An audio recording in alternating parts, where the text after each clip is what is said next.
Hello everyone, very good afternoon to all of you. आज के इस वीडियो में 19 अगस्त 2023 के करंट अफेयर डिस्कस करेंगे। हर एक क्वेश्चन इंपॉर्टेंट है, इसलिए वीडियो को अंतिम तक ध्यान से देखिएगा। करंट अफेयर की पीडीएफ डेली के डेली एग्जाम इंजन एप्लीकेशन पे अपलोड हो जाती है, तो आप इसे डाउनलोड करना मत भूला करिए। जब आप डेली की पीडीएफ डाउनलोड करते हो, तो उसमें करंट अफेयर के साथ जो स्टैटिक जीके का कंटेंट होता है, उसे भी आप पढ़ना मत भूलिए। अब शुरू करते हैं आज का वीडियो। अच्छा, एक चीज और, कल मैंने टेलीग्राम पर आपसे एक मॉडर्न हिस्ट्री टाइमलाइन की पीडीएफ शेयर करी थी। अगर अभी तक आपने डाउनलोड नहीं करी है तो जाके उसे कर लीजिए। और ऐसे स्टूडेंट जो कि ऑफिशियल टेलीग्राम अभी भी मेरा नहीं जानते हैं, तो ये जो वीडियो है इसके डिस्क्रिप्शन में हमेशा टेलीग्राम का ऑफिशियल चैनल का लिंक रहता है, आप वहां से डायरेक्टली उसे ज्वाइन कर सकते हैं। क्योंकि जब आप टेलीग्राम पर सर्च करोगे तो मेरे नाम से बहुत सारे फेक अकाउंट्स बने हुए हैं, तो बहुत सारे स्टूडेंट्स उसी में गुमराह हो जाते हैं और बाद में उन्हें लगता है कि कुछ शेयर ही नहीं किया जा रहा है, या फिर ये कैसा कंटेंट है। उन्हें समझ ही नहीं आता है कि कौन सा पर्टिकुलर टेलीग्राम ग्रुप है ऑफिशियल या फिर नहीं है। तो हमेशा ध्यान रखिए, ऑफिशियल टेलीग्राम चैनल का लिंक हर एक वीडियो के डिस्क्रिप्शन में होता है।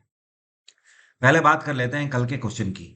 कल मैंने आपसे पूछा था एफएओ का हेडक्वार्टर क्या है, जिसको बोलते हैं खाद्य एवं कृषि संगठन, फूड एंड एग्रीकल्चर ऑर्गेनाइजेशन। तो इसका हेडक्वार्टर है इटली की कैपिटल रोम। आप में से ज्यादातर स्टूडेंट ने सही आंसर दिया था। इसकी स्थापना 1945 में करी गई थी, लेकिन जब इसकी स्थापना करी गई थी तो कनाडा में इसे स्थापित किया गया था। बाद में इसका हेडक्वार्टर बदल के इटली में शिफ्ट कर दिया गया, इसकी कैपिटल रोम में। अच्छा, इटली की प्रधानमंत्री कौन है? इनका नाम है जियोर्जिया, यहाँ पर ध्यान रखिएगा, जियोर्जिया मेलोनी। अब ये इंपॉर्टेंट क्यों है? क्योंकि पिछले साल ही 2022 में ये इटली की प्रधानमंत्री बनाई गई हैं। इस वजह से ध्यान रखिएगा। वैसे भी अब एसएससी पिछले एक साल तक के करंट अफेयर फिर से पूछने लगा है, तो आप ध्यान रखिएगा, इनका नाम ये आपसे पूछा जा सकता है कि इटली की प्रधानमंत्री कौन है। अब शुरू करते हैं आज के करंट अफेयर। अभी हाल ही में G20 के अंतर्गत Y20 समिट का आयोजन भारत के कौन से शहर में किया गया है? और इस बार का जो यूथ 20 समिट है, इसका आयोजन ministry of youth affairs and sports के द्वारा किया गया। तो ये आयोजित किया गया वाराणसी में। वाराणसी प्रधानमंत्री नरेंद्र मोदी की कॉन्स्टिट्यूएंसी है। और ये जो समिट था, ये 17 अगस्त से शुरू हुआ था और इसका समापन कल के दिन है, 20 अगस्त को ये खत्म होगा। और अनुराग सिंह ठाकुर ने इसे लीड किया है, क्योंकि वो स्पोर्ट्स अफेयर्स मिनिस्टर हैं। इसमें 100 से ज्यादा लोगों ने हिस्सा लिया है, जो कि G20 नेशन से ब्यूरोक्रेट थे। अब देखिए, इसका मेन उद्देश्य यह है कि G20 नेशंस आपस में यूथ के लिए या फिर युवाओं के लिए आप बोल सकते हो, स्पोर्ट्स इवेंट्स को कंडक्ट कराते रहें, जिससे कि हर एक देश के अंदर ऐसे युवा जो कि खेल के मामले में आगे आना चाहते हैं, वो आगे चलकर अपने अपने देश के लिए गोल्ड जीत कर ला सकते हैं। इसमें कई सारी थीम्स को भी कवर किया गया है इस समिट में, जैसे कि क्लाइमेट चेंज को कवर किया गया है, डिजास्टर रिस्क रिडक्शन को किया गया है, इनोवेशन एंड स्किल्स को किया गया है, फ्यूचर ऑफ वर्क इंडस्ट्री को, इन सारी चीजों को इसमें जोड़ दिया गया है। हर वो चीज जो कि यूथ के काम की है। Chief justice of India DY Chandrachud के द्वारा अभी हाल ही में एक प्लान अनाउंस किया गया है सुप्रीम कोर्ट के लिए। तो सुप्रीम कोर्ट में इस नए प्लान के तहत कितने नए एडिशनल कोर्ट बनाए जाएंगे? अगर देखिए करंट टाइम पे हम बात करें ना, तो सुप्रीम कोर्ट में इस टाइम पे 17 कोर्ट रूम है। तो ये जो कमरे होते हैं ना, इन्हीं के अंदर कोर्ट चलती है। तो अब इनमें आगे बढ़ोतरी कर दी जाएगी 27 नए कोर्ट की। तो आप ऐसा समझ लो, जो दिल्ली में सुप्रीम कोर्ट ऑफ इंडिया है ना, उसके परिसर में ही एक नई बिल्डिंग बनाई जा रही है। अब इस बिल्डिंग में 27 नए कोर्ट रूम होंगे। ठीक है। अभी करंट टाइम पे 2 रजिस्ट्रार ऑफिस हैं, तो ये जो नई बिल्डिंग अब बनाई जाएगी, इसमें 4 रजिस्ट्रार ऑफिस और नए बनाए जाएंगे। इसके अलावा 16 रजिस्ट्रार चैम्बर भी बनाए जाएंगे और 51 चैम्बर जजेस के लिए बनाए जाएंगे। इतना सब कुछ इस नई बिल्डिंग में बनाया जाएगा। तो सुप्रीम कोर्ट के chief justice of India DY Chandrachud के द्वारा इस पूरे प्लान को अनाउंस कर दिया गया है। बाय द वे, हमारे संविधान में सुप्रीम कोर्ट के लिए आर्टिकल 124 है। आर्टिकल 124 में लिखा हुआ है कि भारत का एक सर्वोच्च न्यायालय होगा, जो कि पूरे भारत भर की अदालतों को मॉनिटर और कंट्रोल करेगा। सुप्रीम कोर्ट का कोई भी जज हो, उसकी रिटायरमेंट एज 65 साल होती है और हाई कोर्ट के जजेस की रिटायरमेंट एज 62 साल होती है। सुप्रीम कोर्ट में कितने नंबर ऑफ जजेस हो सकते हैं? तो ध्यान रखिएगा, अभी 2 साल पहले तक 31 जजेस का प्रावधान था, 34 जजेस का प्रावधान है। आप इसको ऐसे लिख सकते हो, 33 + 1, 33 नॉर्मल जजेस और एक चीफ जस्टिस ऑफ इंडिया, तो टोटल हो गए 34। केंद्र सरकार के द्वारा 32,500 करोड़ रुपए की मंजूरी अभी दी गई है। और ये जो पैसा आवंटित किया गया है, ये भारतीय रेलवे के लिए आवंटित किया गया है। तो इस पैसे की मदद से भारतीय रेलवे के अंदर कितने नए मल्टीटास्किंग प्रोजेक्ट, या आप बोल सकते हो मल्टी ट्रैकिंग प्रोजेक्ट लॉन्च किए जाएंगे। तो टोटल इसके अंतर्गत 7 नए प्रोजेक्ट्स लॉन्च किए जाएंगे। अब देखिए इस पैसे का यूज कहाँ पर किया जाएगा। पूरे भारत भर के अंदर 2339 किलोमीटर की रेल लाइन और बिछाई जाएगी। और ये जो नई रेल लाइन होगी, ये भारत के अंदर 9 राज्यों में 35 डिस्ट्रिक्ट्स को कवर करेगी। मेन जो 9 राज्य हैं, उड़ीसा, तेलंगाना, आंध्र प्रदेश, वेस्ट बंगाल, महाराष्ट्र, झारखंड, बिहार, गुजरात और उत्तर प्रदेश। इन मेन राज्यों में ये 3339 किलोमीटर की नई रेलवे लाइन बिछाई जाएगी। भारतीय रेलवे की स्थापना डलहौजी के टाइम पे 1853 में करी गई थी। इसका हेडक्वार्टर है नई दिल्ली। और रेलवे के इस टाइम पे चेयरपर्सन कौन है? ये है ए के लाहोटी। कौन है ए के लाहोटी? अनिल कुमार लाहोटी। और इनको इसी वर्ष 2023 में 1 जनवरी के दिन अपॉइंट किया गया था। इन्होंने वी के त्रिपाठी को सक्सीड किया था। ये कौन सी राज्य सरकार है जिसके द्वारा अन्नपूर्णा खाद्य पैकेट योजना की शुरुआत अभी हाल ही में करी गई है? तो ये है राजस्थान में अशोक गहलोत की सरकार। राजस्थान में कांग्रेस सरकार है। और ये जो योजना है, मुफ्त भोजन बांटने की योजना है। इस योजना के अंतर्गत राजस्थान के अंदर 10.4 मिलियन लोगों को फायदा मिलेगा। मतलब सीधे सीधे आप ये समझ लो 1 करोड़ 40 लाख लोगों को इस योजना का फायदा मिलेगा। और हर महीने ऐसे खाने के पैकेट बांटे जाएंगे। इस फूड पैकेट में क्या क्या होगा ये चीज समझ लीजिए। इसमें 1 किलो चीनी होगी, ठीक है। और 1 किलो ही इसमें चने की दाल होगी। 1 किलो ही इसमें सॉल्ट भी होगा, नमक। और 1 लीटर इसमें सोयाबीन रिफाइंड ऑयल होगा, खाने वाला जो रिफाइंड ऑयल होता है ना। और 100 ग्राम चिली पाउडर होगा। और 100 ग्राम ही इसमें धनिया पाउडर भी होगा। और 50 ग्राम हल्दी होगी। तो इतना सब कुछ होगा इस फूड पैकेट में, जो कि गरीबी रेखा से नीचे के लोग हैं राजस्थान के अंदर। हर महीने 1 करोड़ 40 लाख लोग इसका लाभ उठा पाएंगे। और इसके लिए राजस्थान सरकार ने 19,000 करोड़ की धनराशि आवंटित करी हुई है। राजस्थान में गवर्नर कौन है? ये है कलराज मिश्र। कौन है? कलराज मिश्र। अच्छा, राजस्थान के फोक डांस कई बार आपसे पूछे जाते हैं, तो ध्यान रखना है आपको। एक तो यहाँ का है बहुत ही इंपॉर्टेंट घूमर। घूमर ये तो बच्चे बच्चे को पता होता है। अब जो इंपॉर्टेंट है समझिएगा। एक यहाँ का नाच काफी पूछा जाता है, इसको बोलते हैं कलबेलिया, ठीक है। एक यहाँ पर झूलन लीला चलती है, झूलन लीला।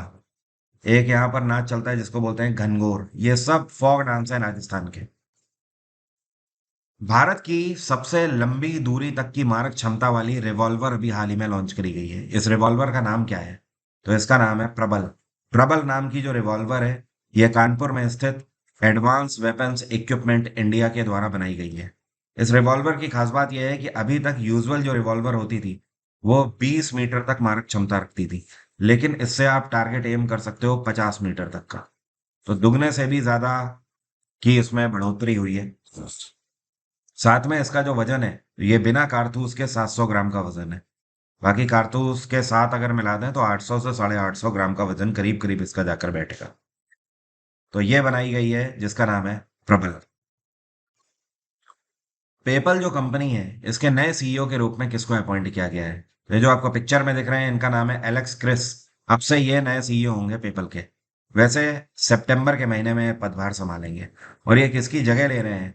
तो ये सक्सीड कर रहे हैं डैन शुल्मैन को। किसको? डैन शुल्मैन। डैन शुल्मैन पेपल के सबसे ज्यादा टाइम पीरियड तक के सर्व करने वाले सीईओ हैं। साल 2015 में डैन शुल्मैन को अपॉइंट किया गया था, जब एक पेपल के अंदर डिस्प्यूट हुआ था। तब से ये संभाल रहे हैं पेपल को। अब इन्होंने रिटायरमेंट अनाउंस कर दिया है। तो इस साल ये रिटायरमेंट ले लेंगे दिसंबर के महीने में। उससे पहले ही सितंबर के महीने में एलेक्स क्रिस पदभार संभालेंगे। और पेपल एलोन मस्क की कंपनी है। इस कंपनी की स्थापना 1998 में करी गई थी। इसका हेडक्वार्टर है कैलिफोर्निया। और इसके चेयरपर्सन है जॉन डेनाहो। कौन है? जॉन डेनाहो। ये चेयरपर्सन है। यह कौन सी आईटी कंपनी है जो कि आईआईटी दिल्ली के कैंपस में centre of excellence on generative artificial intelligence की स्थापना कर रही है? तो देखिए, ये आईटी कंपनी है विप्रो। अब विप्रो ने क्या किया है, एक अपना रिसर्च डेवलपमेंट विंग खोला है आईआईटी दिल्ली के अंदर। और इसी परिसर के अंदर ये आईआईटी ग्रेजुएट्स जो हैं उनकी मदद से आर्टिफिशियल इंटेलिजेंस के ऊपर रिसर्च एंड डेवलपमेंट करेंगे। मतलब एक तरीके से आप बोल सकते हो विप्रो इसको फंड करेगा और विप्रो के प्रोफेशनल्स भी इसमें शामिल होंगे। वो अपना इंडस्ट्री का जो एक्सपीरियंस है वो शेयर करेंगे आईआईटीएन से, और आईआईटी के जो ग्रेजुएट्स हैं वो विप्रो की मदद करेंगे एआई में रिसर्च एंड डेवलपमेंट करने के लिए। विप्रो कंपनी की स्थापना 1945 में करी गई थी और इसका हेडक्वार्टर क्या है? बैंगलोर इसका हेडक्वार्टर है। विप्रो के चेयरपर्सन कौन है? ये है रिशाद प्रेम जी। कौन है रिशाद प्रेम जी? पहली बार डब्ल्यूएचओ ग्लोबल समिट का आयोजन किया गया है ट्रेडिशनल मेडिसिन के ऊपर। भारत के कौन से राज्य में इसका आयोजन किया गया? तो ये इस बार नई दिल्ली में आयोजित किया गया। माफी चाहता हूँ, ये इस बार आयोजित किया गया गुजरात के अंदर। और गुजरात में कहाँ पर? तो शहर भी ध्यान रखना है आपको, गांधीनगर में इसका आयोजन किया गया। अब देखिए ट्रेडिशनल मेडिसिन का मतलब क्या है। ये जो समिट है इसमें भारत की तरफ से सारा ऑर्गेनाइजेशन आयुष मंत्रालय के द्वारा किया गया। आयुष का मतलब क्या है? A for Ayurveda, Y for yoga, U for Unani, S for Siddha और एच फॉर होम्योपैथी। मतलब ये वो तकनीकी दवाएं हैं जो कि प्राचीन काल से चली आ रही हैं। एलोपैथिक तो बिल्कुल अभी नई दवा है, ठीक है। और खास बात यह है इनकी कि इनके कोई साइड इफेक्ट नहीं होते हैं। भारत सरकार लगातार आयुष मंत्रालय के अंतर्गत ये प्रमोट कर रही है कि हमें ट्रेडिशनल मेडिसिन पर ध्यान देना है। होम्योपैथी, सिद्ध, यूनानी, इन सभी मेडिसिन को लेकर कई सारे इंस्टीट्यूट भी भारत में खोले गए हैं। तो खास बात यह है कि ये जो हमारी ट्रेडिशनल मेडिसिन हैं इन्होंने वर्ल्ड हेल्थ ऑर्गेनाइजेशन को भी इम्प्रेस किया है। तो डब्ल्यूएचओ भी अब इसके लिए सीरियस है और इसके लिए समिट आयोजित किया गया। डब्ल्यूएचओ की स्थापना 1948 में करी गई थी। इसका हेडक्वार्टर है जेनेवा। डब्ल्यूएचओ के डायरेक्टर जनरल कौन है? ये है टेड्रोस एडेनैन। कौन है? टेड्रोस एडेनैन। साल 2022 में टेड्रोस एडेनैन का कार्यकाल खत्म हो रहा था, लेकिन इनको फिर से अगले 5 साल के लिए अपॉइंट किया गया है। तो अब 2022 से लेकर 2027 तक ये डायरेक्टर जनरल रहेंगे डब्ल्यूएचओ के। जो आपको पिक्चर में दिखाई दे रहे हैं इनका नाम है वी एस अरुणाचलम। और इनका अभी 87 वर्ष की उम्र में निधन हो गया। ये कौन थे? तो डॉक्टर वी एस एक वैज्ञानिक थे और इन्होंने डीआरडीओ में सर्व किया है। कहाँ पर? डीआरडीओ में।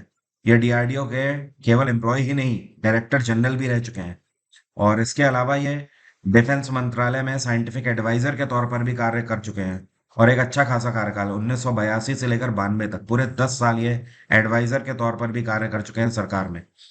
और ये पहले ऐसे भारतीय हैं जिनको रॉयल एकेडमी ऑफ इंजीनियरिंग के फेलो की भी उपाधि मिली थी। इतना ही नहीं, डीआरडीओ की तरफ से इनको लाइफ टाइम अचीवमेंट अवार्ड से भी सम्मानित किया गया है।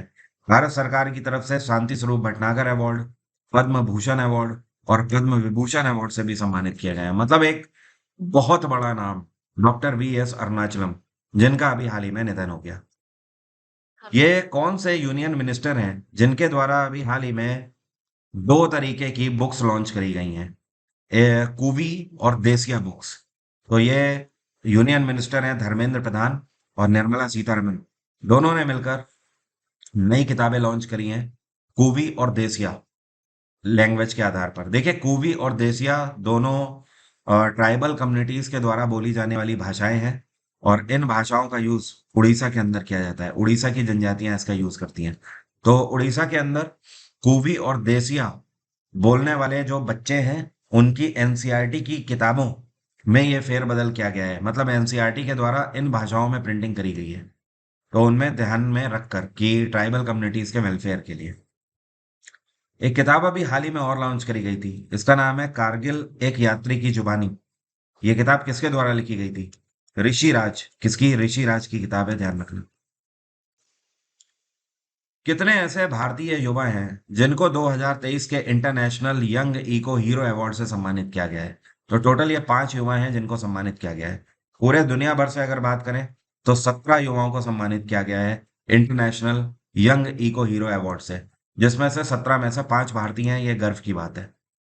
पहले तो आप ये जान लो यंग हीरो अवार्ड दिया किसको जाता है। ये इको हीरो अवार्ड उनको दिया जाता है जो कि पर्यावरण को बचाने के लिए कहीं ना कहीं आउटस्टैंडिंग वर्क करते हैं।